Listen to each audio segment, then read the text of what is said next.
وعلى آلك وأصحابك يا نور الله نویت سنت الاعتکاف فرمان مصطفیٰ صلی اللہ علیہ وآلہ وسلم مجھ پر کثرت سے درود پاک پڑھو، بے شک تمہارا مجھ پر درود پاک پڑھنا تمہارے گناہوں کے لیے مغفرت ہے۔ صلو علی الحبیب صلی اللہ تعالی علی محمد صلی اللہ علیہ وآلہ وسلم۔ 23واں پارہ سورہ صافات کی آیت نمبر 66۔ اعوذ باللہ من الشیطان الرجیم، بسم اللہ الرحمن الرحیم۔ فَإِنَّهُمْ لَآكِلُونَ مِنْهَا فَمَالِئُونَ مِنْهَا الْبُطُونَ ثُمَّ إِنَّ لَهُمْ عَلَيْهَا لَشَوْبًا مِّنْ حَمِيمٍ ثُمَّ إِنَّ مَرْجِعَهُمْ لَإِلَى الْجَحِيمِ إِنَّهُمْ أَلْفَوْا آبَاءَهُمْ ضَالِّينَ فَهُمْ عَلَى آثَارِهِمْ يُهْرَعُونَ وَلَقَدْ ضَلَّ قَبْلَهُمْ أَكْثَرُ الْأَوَّلِينَ وَلَقَدْ أَرْسَلْنَا فِيهِمْ مُنذِرِينَ فَانظُرْ كَيْفَ كَانَ عَاقِبَةُ الْمُنذَرِينَ إِلَّا عِبَادَ اللَّهِ الْمُخْلَصِينَ وَلَقَدْ نَادَانَا نُوحٌ فَلَنِعْمَ الْمُجِيبُونَ وَنَجَّيْنَاهُ وَأَهْلَهُ مِنَ الْكَرْبِ الْعَظِيمِ وَجَعَلْنَا ذُرِّيَّتَهُ هُمُ الْبَاقِينَ وَتَرَكْنَا عَلَيْهِ فِي الْآخِرِينَ سلام علی نوح فی العالمین۔ اللہ کے نام سے شروع جو نہایت مہربان رحمت والا۔ فَإِنَّهُمْ لَآكِلُونَ پھر بے شک وہ ضرور کھانے والے ہوں گے، لآکلون ضرور کھانے والے ہوں گے، منہا اس میں سے، فمالئون پھر بھرنے والے ہوں گے، منہا البطون اپنے پیٹوں کو، اس سے پیٹوں کو بھرنے والے ہوں گے۔ ثم ان لہم پھر بے شک ان کے لیے، علیہا اس پر، لشوبا من حمیم ضرور کھولتے پانی کی ملاوٹ ہوگی۔ یہاں پہ جہنمیوں کے کھانے اور پینے کا ذکر ہو رہا ہے کہ ان کو جب بھوک لگے گی جہنم کے اندر تو ان کو خوراک کیا ملے گی، کھانے کو کیا ملے گا، پینے کو کیا ملے گا۔ ثم ان مرجعہم لإلی الجحیم پھر بے شک ان کا لوٹنا ضرور بھڑکتی آگ کی طرف ہوگا۔ انہم الفوا بے شک وہ انہوں نے پایا، آباءہم اپنے باپ دادا کو، ضالین گمراہ، فہم علی آثارہم تو وہ ان کے قدموں کے نشانات پر، یہرعون دوڑائے جا رہے ہیں، وَلَقَدْ اور ضرور بے شک، ضل گمراہ ہوئے، قبلہم ان سے پہلے، اکثر الاولین بہت سے اگلے لوگ،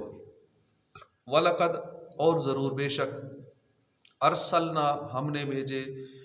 فیہم ان میں، منذرین ڈر سنانے والے، فانظر کیف کان تو دیکھو کیسا ہوا، عاقبۃ المنذرین ڈرائے جانے والوں کا انجام، اللہ مگر، عباد اللہ المخلصین اللہ کے چنے ہوئے بندے، وَلَقَدْ اور ضرور بے شک، نادانا ہمیں پکارا، نوح نے، فَلَنِعْمَ الْمُجِيبُونَ تو ضرور کیا ہی اچھے، مجیبون ہم جواب دینے والے ہیں، وَنَجَّيْنَاهُ اور ہم نے نجات دی اسے، وَأَهْلَهُ اور اس کے گھر والوں کو، مِنَ الْكَرْبِ الْعَظِيمِ بڑی تکلیف سے، وَجَعَلْنَا اور ہم نے بنا دیا، ذُرِّيَّتَهُ اس کی اولاد کو، هُمُ الْبَاقِينَ وہ باقی رہنے والے ہیں، وَتَرَكْنَا اور ہم نے باقی رکھی تعریف، علیہ اس پر یا اس کے لیے، فی الآخرین بعد والوں میں، سلام علی نوح فی العالمین سلام ہو نوح پر تمام جہان والوں میں۔ ترجمہ کنز العرفان۔ پھر بے شک وہ اس میں سے کھائیں گے، پھر اس سے پیٹ بھریں گے، پھر بے شک ان کے لیے اس پر کھولتے پانی کی ملاوٹ ہے، پھر بے شک ان کا لوٹنا ضرور بھڑکتی آگ کی طرف ہے۔ اس آیت اور اس کے بعد والی آیت میں جہنم میں کفار کے کھانے اور مشروب کا بیان کیا گیا ہے۔ اس کا خلاصہ یہ ہے کہ کفار بھوک کی شدت سے مجبور ہو کر جہنمی تھوڑ میں سے کھائیں گے، یہاں تک کہ ان سے ان کے پیٹ بھر جائیں گے، وہ تھوڑ جلتا ہوگا، ان کے پیٹوں کو جلائے گا، اس کی سوزش سے پیاس کا غلبہ ہوگا، اور وہ ایک عرصے تک تو پیاس کی تکلیف میں رکھے جائیں گے۔ پھر جب پینے کو دیا جائے گا تو گرم کھولتا ہوا پانی اس کی گرمی اور سوزش اس تھوڑ کی گرمی اور جلن سے مل کر تکلیف اور بے چینی اور بڑھا دے گی۔ ثم ان مرجعہم، پھر بے شک ان کا لوٹنا، ارشاد فرمایا کہ پھر بے شک ان کا لوٹنا ضرور بھڑکتی آگ کی طرف ہے، کیونکہ زقوم کھلانے اور گرم پانی پلانے کے لیے ان کو اپنے درکات یعنی عذاب کے مقام سے دوسرے درکات میں لے جایا جائے گا، اس کے بعد پھر اپنے درکات کی طرف لوٹائے جائیں گے۔ انہم الفوا آباءہم ضالین، پھر بے شک انہوں نے اپنے باپ دادا کو گمراہ پایا تو وہ انہی کے نشان قدم پر دوڑائے جا رہے ہیں۔ اس آیت اور اس کے بعد والی آیت میں کفار کے عذاب کا مستحق ہونے کی وجہ بیان فرمائی گئی کہ اپنے باپ دادا کو گمراہ پانے کے باوجود وہ انہی کے نشان قدم پر دوڑے جا رہے ہیں اور گمراہی میں ان کی پیروی کرتے ہیں، جبکہ حق کے واضح دلائل سے آنکھیں بند کر لیتے ہیں۔ اس آیت سے معلوم ہوا کہ جس طرح نیک بندوں کی پیروی ہدایت حاصل ہونے کا ذریعہ ہے، اسی طرح گمراہوں کی پیروی ہلاکت میں مبتلا ہونے کا سبب ہے۔ اس آیت سے ان لوگوں کو نصیحت حاصل کرنی چاہیے جن کے پاس غیر شرعی رسم و رواج کے صحیح ہونے کی دلیل صرف خاندان میں عرصہ دراز سے اسی طرح ہوتے آنا ہے، یا آج تک کسی سے اس کا ناجائز ہونا نہ سننا ہے کہ ہمارے ہاں یہی رواج ہے، خاندان میں یہی رواج ہے، بس یہ دلیل دیتے ہیں۔ یوں ہی ان لوگوں کے لیے بھی نصیحت ہے جو غیر عالم سے سنے ہوئے غلط مسائل پر عمل پیرا ہوتے ہیں، اور جب انہیں درست مسائل بتائے جائیں تو ان کا جواب یہ ہوتا ہے کہ ہم نے تو یہ مسئلے اتنے لوگوں سے سنے اور ہمیں آج تک کسی نے نہیں کہا کہ یہ غلط ہے، اور تم نے دو چار لفظ کیا پڑھ لیے، اب ہمیں سمجھانے بیٹھ گئے ہو۔ انہیں چاہیے کہ رسم و رواج پر عمل کرنا ہو یا انہیں کوئی شرعی مسئلہ درپیش ہو تو اپنے بڑے بوڑھوں کے عمل اور عام لوگوں کے جواب کو دلیل بنا کر پیش کرنے کی بجائے مستند سنی عالم دین سے شرعی رہنمائی لے کر ہی اس پر عمل کریں۔ اللہ تعالیٰ مسلمانوں کو ہدایت عطا فرمائے۔ وَلَقَدْ ضَلَّ قَبْلَهُمْ أَكْثَرُ الْأَوَّلِينَ، اور بے شک ان سے پہلے بہت سے اگلے لوگ گمراہ ہوئے، اور بے شک ہم نے ان میں ڈر سنانے والے بھیجے،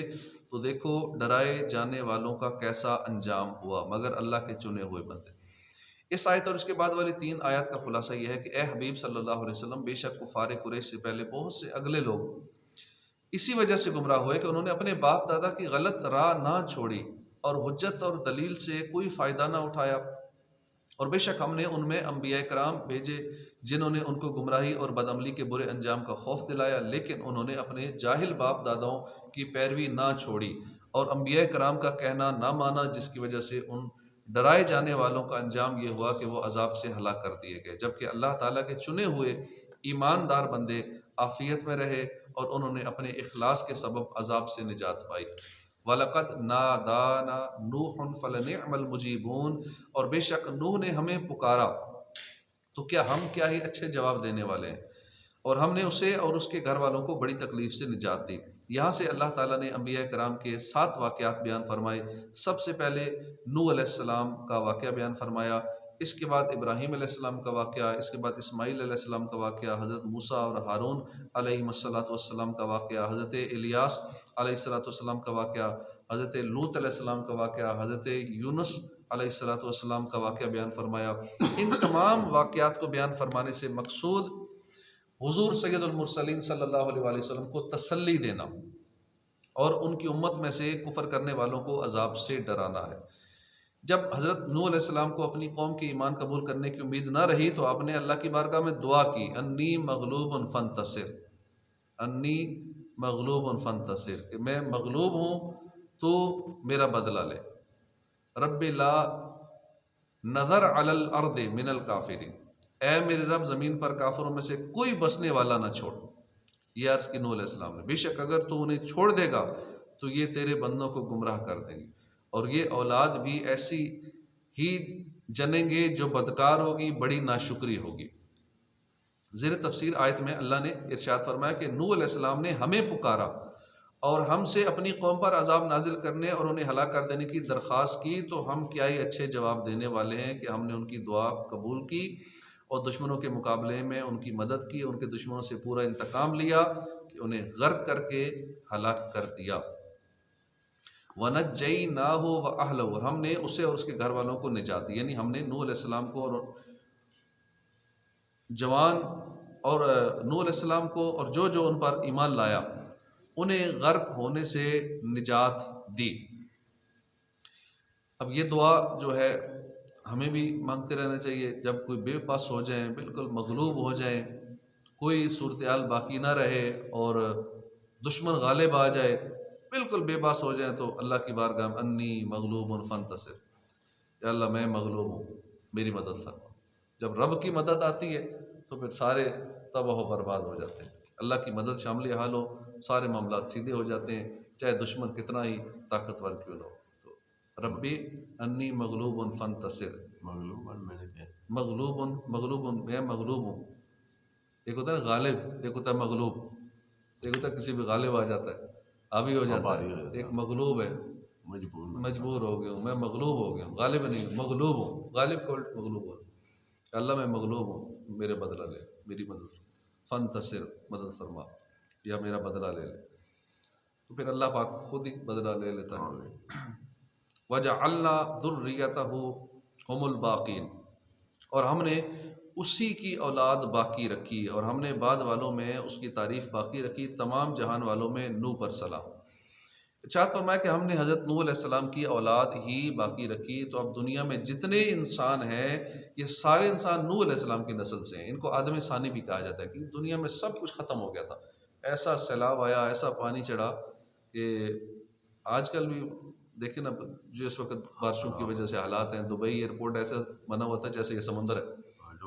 ہاں پانی میں ڈوبا ہوا تھا، اس طرح صورتحال منظر پیش کر رہا تھا۔ تھوڑی سی بارش ہوتی ہے تو دنیا کے ترقی یافتہ ممالک کا یہ حال ہو جاتا ہے۔ تو جب اللہ کا پوری زمین پہ ایسا سیلاب آ جائے، ہر طرف سے پانی، سمندروں سے پانی اوپر پڑے، دریاؤں سے پانی، وہاں ایک تندور سے پانی نکلنا شروع ہوا تھا اور پوری دنیا میں پانی آ گیا تھا، سیلاب آ گیا تھا، اوپر سے بارش بھی شروع ہو گئی، نیچے زمین سے بھی پانی نکلنا شروع ہو گیا اور ساری دنیا تباہ و برباد ہو گئی۔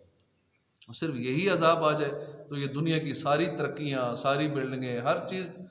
ختم ہو جائے، تباہ و برباد ہو جائے اللہ تعالیٰ کے ایک اس عذاب سے، خالی یہ پانی والا۔ لیکن چند دن بارش ہوتی ہے، 2-4 دن بارش ہوتی ہے تو حالات کیسے ہو جاتے ہیں اپنے ملک کے، دیگر ممالک کے، ترقی یافتہ ملکوں کے حالات کیسے ہو جاتے ہیں۔ تو ہمیں ہر وقت اللہ کے عذاب سے ڈرنا چاہیے، اس کی نافرمانی سے ہمیں بچنا چاہیے۔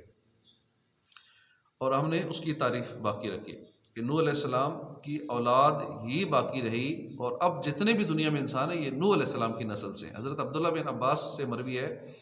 حضرت نوح علیہ السلام کے کشتی سے اترنے کے بعد آپ کی اولاد اور ان کی بیویوں کے علاوہ جتنے مرد و عورت تھے سبھی آگے کوئی نسل چلائے بغیر فوت ہو گئے۔ آپ کی اولاد سے دنیا کی نسلیں چلی، عرب، فارس اور روم آپ کے فرزند سام کی اولاد سے ہیں۔ تمام عرب والے، فارس والے، روم والے یہ آپ کے بیٹے سام کی اولاد میں سے چلے۔ سوڈان کے لوگ آپ کے بیٹے حام کی نسل سے ہیں، جتنے بھی سوڈانی ہیں آپ کے ایک بیٹے حام کی نسل سے ہیں۔ ترک اور یاجوج ماجوج وغیرہ آپ کے صاحبزادے یافت کی اولاد سے ہیں۔ وَتَرَكْنَا عَلَيْهِ، اور ہم نے اس کی تعریف باقی رکھی، یعنی حضرت نوح علیہ السلام کے بعد والے انبیاء کرام اور ان کی امتوں میں نوح علیہ السلام کا ذکر جمیل باقی رکھا، کہ آج بھی ہم نوح علیہ السلام کے تذکرے کر رہے ہیں۔ تو اس سے پتہ چلا کہ اللہ پاک جس کا نام رکھنا چاہے اس کا رہتی دنیا تک، قیامت تک نام باقی رہ جاتا ہے۔ تو کئی ایسے ان کے نام و نشان اپنے بچے بھول جاتے ہیں، اپنی اولاد، اپنے پوتے بھول جاتے ہیں، اپنے دوتے بھول جاتے ہیں، اپنی نسل والے نام بھول جاتے ہیں کہ ہمارے پردادا کا نام کیا تھا۔ اس آیت سے معلوم ہوا کہ وفات کے بعد دنیا میں ذکر خیر رہنا یہ اللہ کی بہت بڑی رحمت ہے، اور دنیا میں لوگوں کا اچھے الفاظ میں یاد کرنا کس قدر باعث رحمت ہے، اس کا اندازہ اس حدیث پاک سے لگایا جا سکتا ہے۔ حضرت انس بن مالک فرماتے ہیں کہ ایک جنازہ گزرا، لوگوں نے اس کی تعریف کی، حضور اقدس صلی اللہ علیہ وآلہ وسلم نے فرمایا واجب ہو گئی، واجب ہو گئی، واجب ہو گئی۔ تو اسی طرح دوسرا جنازہ گزرا، لوگوں نے اس کی مذمت کی، حضور نے فرمایا واجب ہو گئی، واجب ہو گئی، واجب ہو گئی۔ سیدنا فاروق اعظم نے عرض کی یا رسول اللہ، میرے ماں باپ آپ پر فدا ہوں، ایک جنازہ گزرا، لوگوں نے اس کی اچھائی بیان کی، آپ نے 3 بار فرمایا واجب ہو گئی، دوسرا جنازہ گزرا، لوگوں نے اس کی برائی بیان کی، آپ نے 3 بار پھر وہی فرمایا واجب ہو گئی، واجب ہو گئی، واجب ہو گئی۔ حضور نے ارشاد فرمایا کہ جس جنازے کی تم نے تعریف کی اس پر جنت واجب ہوگی، جس جنازے کی تم نے مذمت کی اس پر جہنم واجب ہوگی۔ تم زمین پر اللہ کے گواہ ہو، تم زمین پر اللہ کے گواہ ہو، تم زمین پر اللہ کے گواہ ہو، سلام سلام ہو۔ یعنی جو بندہ دنیا سے چلا جائے اور لوگ اس کی تعریف کریں کہ یہ اچھا آدمی تھا، تو اللہ پاک اس کی مغفرت فرما دیتا ہے۔ اور جس کے بارے میں یہ مشہوری ہو نے بہت برا آدمی، بڑا ظالم تھا، شکر ہے جان چھوٹی دنیا سے گیا، بڑا تنگ کرتا تھا لوگوں کو، برا آدمی تھا۔ اب جیسے برے چرچے ہوں تو اس پہ بھی واجب ہو جاتی ہے، جہنم واجب ہو جاتی ہے۔ اس لیے دنیا میں ایسے رہ کے جائیں، جب دنیا سے جائیں نہ دعا کہیں اچھا آدمی تھا، لوگ دعا کرنے والے ہوں، بدوائیں دینے والے نہ ہوں کہ جان چھوٹی دنیا سے گیا۔ اس لیے ہمیں ہمارے انداز، ہمارا گفتگو، ہمارا اخلاق، زبان، سارے معاملات ایسے ہوں کسی کو تکلیف نہ پہنچے، اور دنیا سے جانے کے بعد جنازے میں شرکت کرنے والے زیادہ ہوں، دعا کرنے والے زیادہ ہوں، اچھے الفاظ میں یاد کرنے والے زیادہ لوگ ہوں۔ سلام ہو یعنی فرشتے، جنات اور انسان سب حضرت نوح علیہ السلام پر قیامت تک سلام بھیجتے رہیں گے۔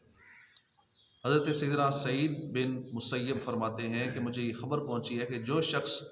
شام کے وقت یہ آیت پڑھ لیا کرے تو اسے بچھو نہیں کاٹے گا، بچھو اٹھواں جسے کہتے ہیں، تو یہ بچھو نہیں کاٹے گا۔ شام کے وقت دعا روز پڑھ لینی چاہیے، بچوں کو بھی یہ دعا سکھا دینی چاہیے، کیونکہ بچھو کہیں بھی آ سکتے ہیں، گھر میں بستر بھی چڑھ جاتے ہیں، بیڈ چارپائی بھی چڑھ جاتے ہیں، اور ویسے بھی کاٹ سکتے ہیں۔ سلام علی نوح فی العالمین، سلام علی نوح فی العالمین، یہ پڑھ لیں گے تو انشاءاللہ بچھو نہیں کاٹے۔ اور بعض بزرگوں نے فرمایا کہ جو شخص یہ آیت صبح شام پڑھ لیا کرے وہ زہریلے جانوروں سے امن میں رہے گا۔ صبح بھی یہ دعا پڑھ لینی چاہیے، شام کو پڑھ لینی چاہیے، اور اگر کشتی میں سوار ہوتے وقت پڑھ لے تو وہ کشتی ڈوبنے سے محفوظ رہے گی۔ کبھی سمندر میں سفر کرنا پڑ جائے تو یہ دعا سلام علی نوح فی العالمین، سلام علی نوح فی العالمین، تو انشاءاللہ بچھو وغیرہ کے ڈنگ سے صبح پڑھ لیں گے تو شام تک بچے رہیں گے، شام کو پڑھ لیں گے تو صبح تک بچھو کے ڈنگ سے بچے رہیں گے، اور کشتی میں پڑھیں گے تو انشاءاللہ کشتی بھی ڈوبے گی نہیں۔ صدق اللہ العظیم۔